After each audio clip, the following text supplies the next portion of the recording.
Je suis Léa Bourdin et j'ai tourné cette vidéo pour le jeu de paume à l'invitation d'Étienne Hatt pour que vous m'accompagniez dans la réalisation d'un tirage entotype.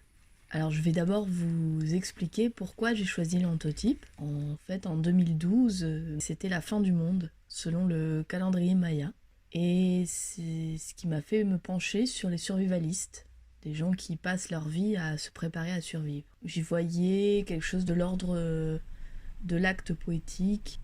J'aimais cette idée de se réancrer, d'apprendre à faire un feu ou reconnaître les plantes. Et là, on est 9 ans plus tard, et je me suis demandé qu'est-ce qu'un photographe ferait dans la même impulsion de réancrage. Ma réponse a été d'aller chercher le procédé photographique le plus simple, qui est l'entotype.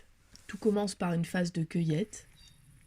C'est un moment qui me plaît beaucoup, puisqu'elle convoque la marche, une certaine idée du territoire sur lequel on se trouve et une vision des végétaux qui l'habitent. Ces moments m'obligent aussi à noter le nom des plantes et les apprendre par la même occasion, mais surtout à les regarder autrement.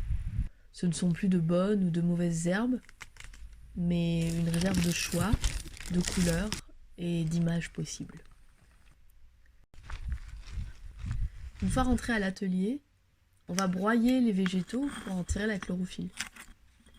Donc plusieurs techniques sont possibles selon leur fragilité et la quantité récoltée, à la main, au pilon ou à l'aide d'un extracteur de jus. Dans les deux cas, je rajoute un alcool pour aider l'extraction. Le jus de pétales de tournesol est un jaune éclatant. Celui de fleurs de sauge garani est doré. La bourdaine a un beau vert pâle. Et j'utilise un papier coton, type papier aquarelle, comme support. Une fois sec, il ne me reste plus qu'à les placer au soleil, sous un positif transparent. Il faut attendre, vérifier tous les matins. Certains jus ne réagiront jamais vraiment bien aux UV. D'autres vont être visibles au bout de quelques heures ou de quelques jours. Le jus de pétales de fleurs de cognacier du Japon a mis plusieurs mois avant de se faner et révéler une image. Des fois ça marche pas. On obtient des images sauvages, aussi périssables que notre corps.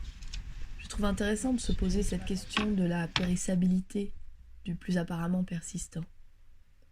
Une des caractéristiques de l'entotype, c'est qu'elle n'est pas fixable. La chlorophylle va réagir éternellement à la lumière et donc se faner. Ce qui m'intéressait aussi dans cette idée, c'était que plus on la regarde et plus elle meurt, au contraire d'une image numérique qui a une persistance ostentatoire. Cette image faite à l'entotype est justement en retrait, éphémère, et nous renvoie en miroir quelque chose de notre poids, en quelque sorte.